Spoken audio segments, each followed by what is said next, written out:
Les pays du Grand Lac africain, notamment les Rwanda, les Burundi et la République démocratique du Congo, constituent un espace géopolitique commun composé des populations interconnectées par la langue, la culture, les commerces et les liens familiaux. La région reste cependant divisée par un passé conflictuel qui a déchiré les tissus sociopolitiques et a conduit à des conflits violents ayant infligé d'immenses souffrances à la population. Multiples signatures d'accords et l'organisation des élections, hélas, n'ont pas permis de consolider la paix et de mettre fin aux hostilités. Encore que, dans les processus de recherche de la paix, les femmes, premières victimes de la guerre, ont été exclues.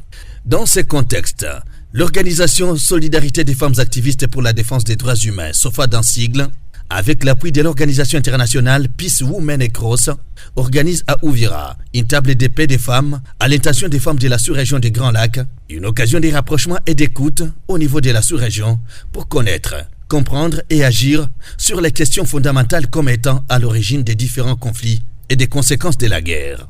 Les affrontements entre les FARDC et les groupes armés ne sont pas en reste.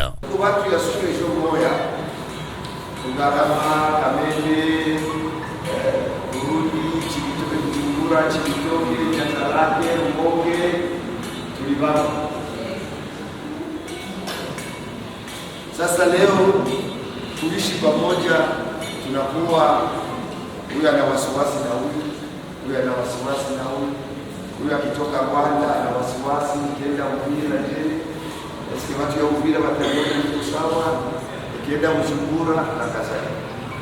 Na ndio maana ninashukuru hii mada, tujifunze hakika tuweze kukagua, kuidentifie ni nini inapoteza ile cohesion sociale na cohabitation pacifique entre les Rwandais, les Burundais et les Congolais. Différentes personnalités de la région des Grands Lacs ont répondu présent à l'invitation.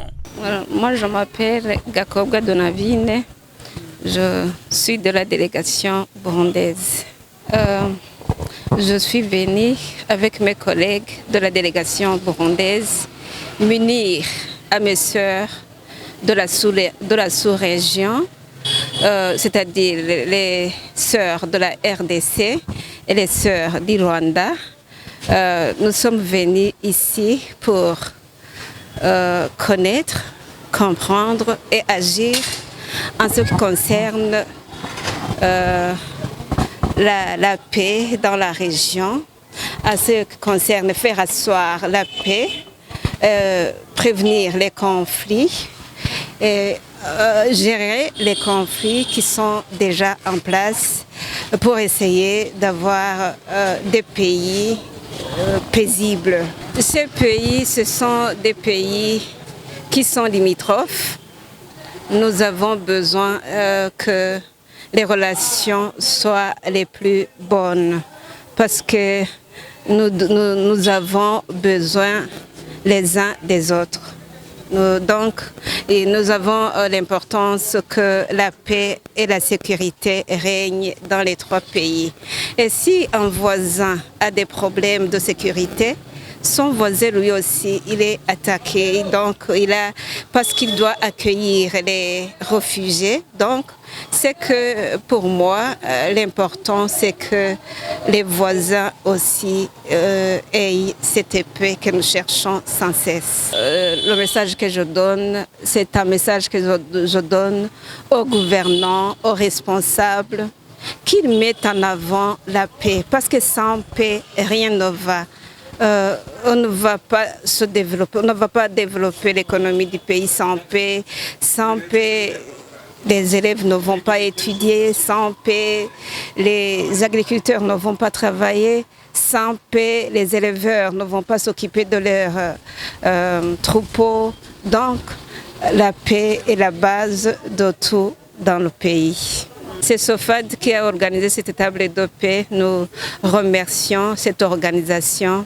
Vraiment, nous sommes très reconnaissants. Elle est en train d'agir, de travailler d'arrache-pied pour que nos pays respectifs restent en sécurité.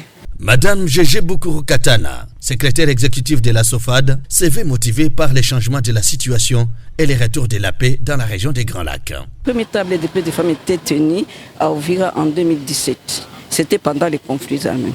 Alors, nous, les femmes de la sous-région, nous avons trouvé que il y a persistance des conflits.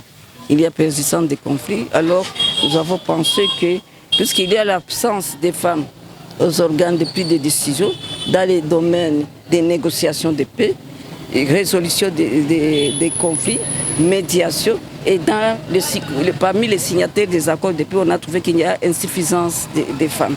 Alors nous sommes dit au niveau de la sous-région, puisque les conflits concernent la sous-région, on a trouvé que c'est mieux que nous, les femmes de la sous-région, puissions se mettre ensemble pour voir si nous pouvons contribuer pour la stabilisation, la paix, la sécurité et la coopération transfrontalière au niveau de la sous-région. Et le message laissé est que les gouvernements, les autorités puissent nous appuyer notre réseau pour la paix, la sécurité et la stabilisation, pour que nous puissions travailler dans les domaines avec une vision sous-régionale. On a dit que la lutte s'est faite au niveau d'une force sous-régionale, c'est pour cela que nous voulons travailler dans ces domaines-là, voir si, que les femmes puissent contribuer pour la paix, la sécurité et la stabilisation de la sous-région. Les populations de toute la région, en particulier les femmes, s'en frottent les mains.